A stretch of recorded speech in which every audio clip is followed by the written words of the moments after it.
The last time someone said, "I love you" to you, did they mean it? Did you mean it? The last time you said it, here is something that is going to mess with your head. Those 3 words, I love you.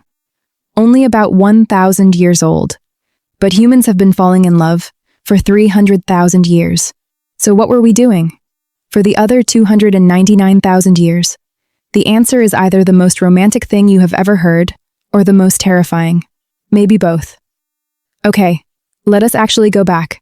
Way back. 200,000 years ago. East Africa. Your literal ancestors, standing right where you are, feeling exactly what you feel. These were not cavemen grunting at each other.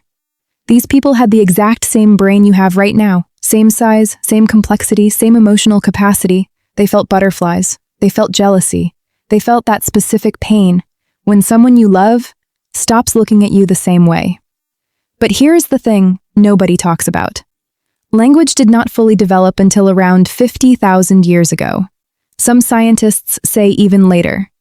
Which means for 150,000 years, humans were walking around completely full of love, with absolutely zero way to say it. Just sit with that for a second. You wake up next to someone. You feel this overwhelming thing in your chest, this warmth, this, I never want this to end, feeling. And you have absolutely no way to say it. No words, no language, nothing. So what do? Here is the thing nobody thinks about. They had no words, no way to say those 3 words. So what did they do instead? What they did is more powerful than anything we do today. They groomed each other. I know. Hear me out. Ancient humans spent hours going through each other's hair. Not because they were bored, not just for hygiene, because in a world with no words, that was the most powerful thing you could say. I choose to spend my time on you. I am focused entirely on you. Nothing else exists right now. Think about the last time someone gave you their complete undivided attention.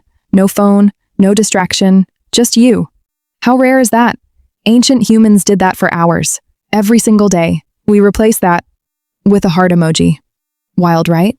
But grooming was just the beginning. Food sharing. Okay, this one actually broke me when I found out. In the ancient world, food was not guaranteed. Every single day was a hunt. Some days you found nothing. Your body was running on empty. And then you found something. Enough for you. Maybe just enough. And you looked at the person next to you, and you gave them half. That was not kindness. That was not social obligation. In a world where food meant life or death, giving your food to someone else meant one thing. Your life matters more to me than my own survival. No words. No poetry. No candlelit dinner. Just, here. Take it. You matter more. But here's the moment that genuinely stopped me cold. Scientists discovered ancient human remains, 300,000 years old, and they found something nobody expected. Individuals with severe physical disabilities, people who could not walk, could not hunt, could not gather food, could not survive alone, and yet, their bones showed they lived for years after their injuries, in a world with zero medicine, zero hospitals, zero safety nets. Someone fed them every single day. Someone protected them every night. Someone chose to carry them for years. That is not survival strategy. That is not logical. That is love. 300,000-year-old love, more romantic than anything you will see on Valentine's Day. Here is what nobody is talking about. Ancient humans formed pair bonds. They chose one person and stayed. Not because a priest told them to, not because of a ring or a ceremony or a contract, but because something deep in their brain, your brain, was wired to attach to one specific person. So completely, that losing them felt like losing a part of yourself. That panic you feel when you think about losing them, that physical ache in your chest, that is 300,000 years old, the oldest thing about you. Your ancestors felt that exact same thing, sitting around a fire, with no words to describe it, no therapist to call, no song to cry to, just that feeling, living right here, in their chest, exactly like yours. Think about the last time you missed someone, not the words you used to describe it, just the actual feeling, that hollow, empty thing in your chest, that weird silence in a room they used to fill. Ancient humans felt that. Exactly that. Identically. But they had no love songs to cry to.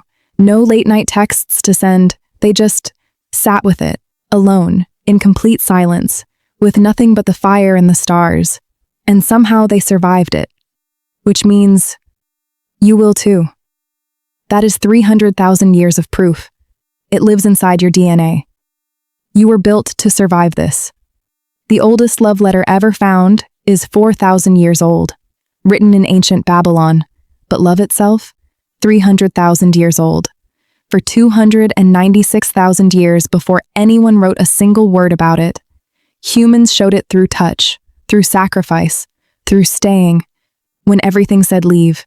Every time you feel love and the words are not enough, that is not a failure. That is your ancient brain doing exactly what it was designed to do. The truest love never needed words. It never did. Maybe the 3 most powerful words in human history are not, I love you. Maybe they never were. But here is the question I genuinely cannot stop thinking about.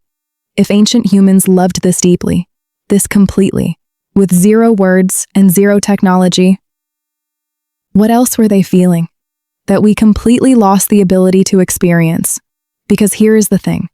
Loneliness as we know it today did not exist 200,000 years ago. It literally could not. What happened to us is one of the strangest stories in all of human history. That is the next video. See you there.